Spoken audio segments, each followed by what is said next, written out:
Hi everyone, so in this video we are going to see how we can make a flowchart for printing numbers from 1 to n. So first of all, let's understand the problem. So I have to print 1 to n. Let's suppose user has given me an n which is, let's say, 5. So I have to print numbers 1 to 5. Okay, so how we can approach this? So first of all, let's take a start number. Okay, start number, like in this case I have to print from 1, so let's take 1 as the start number. Okay, which I can call I. Let's say it is starting from 1 and I have to go till 5. So first of all, I have printed 1, which is a start number. Then what I can do, I will be checking if the start number is greater than n or not. Okay, if it is greater than n, then I have crossed the limit of 5, so here it will end the program, right? So let's say I have printed the first number 1. Next, what I can do, I can increase the start number. I can add 1 to the start number, which will make it 2, and then I can add one more 1, which will make it 3, and I can add one more plus, which will make it 4, and I can add one more 1, which will make it 5. Okay, which will make it 5. Should I add one more 1? Like if I add one more 1, it will be 6, which is greater than 5. 6 is greater than 5, so it will end the program here. So I have to go till 5. Okay, I have to 1 to 5, I have to go till 5. So how we can approach this problem? So let's say first of all, I'm going to start this program.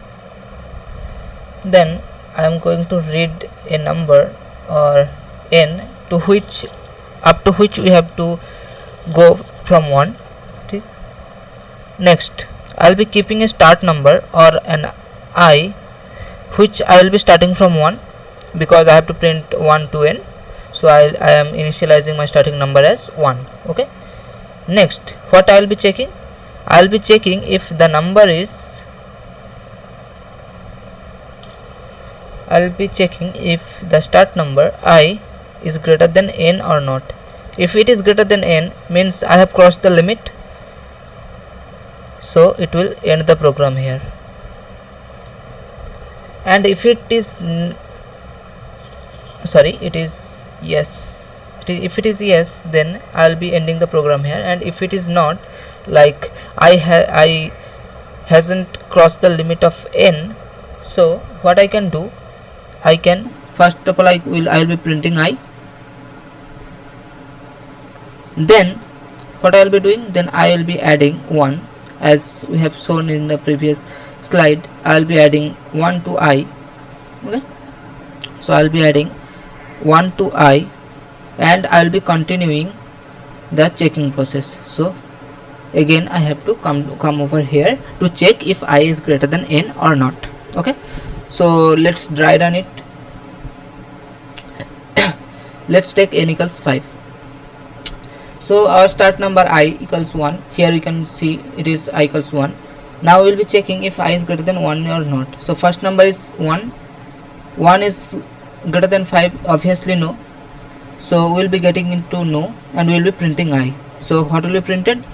First will be printed 1. Then I will be doing I equals I plus 1.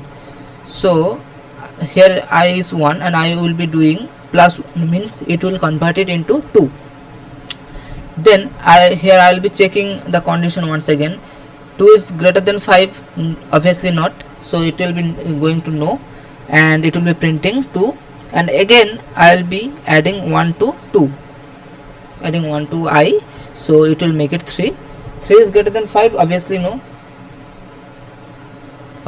then again we will be printing 3. Next we will be increasing I by 1, so it is 4. Is 4 greater than 5? No, so again we will be printing 4. Next we will be increasing I by 1 again, so it will be 5. Is 5 greater than 5?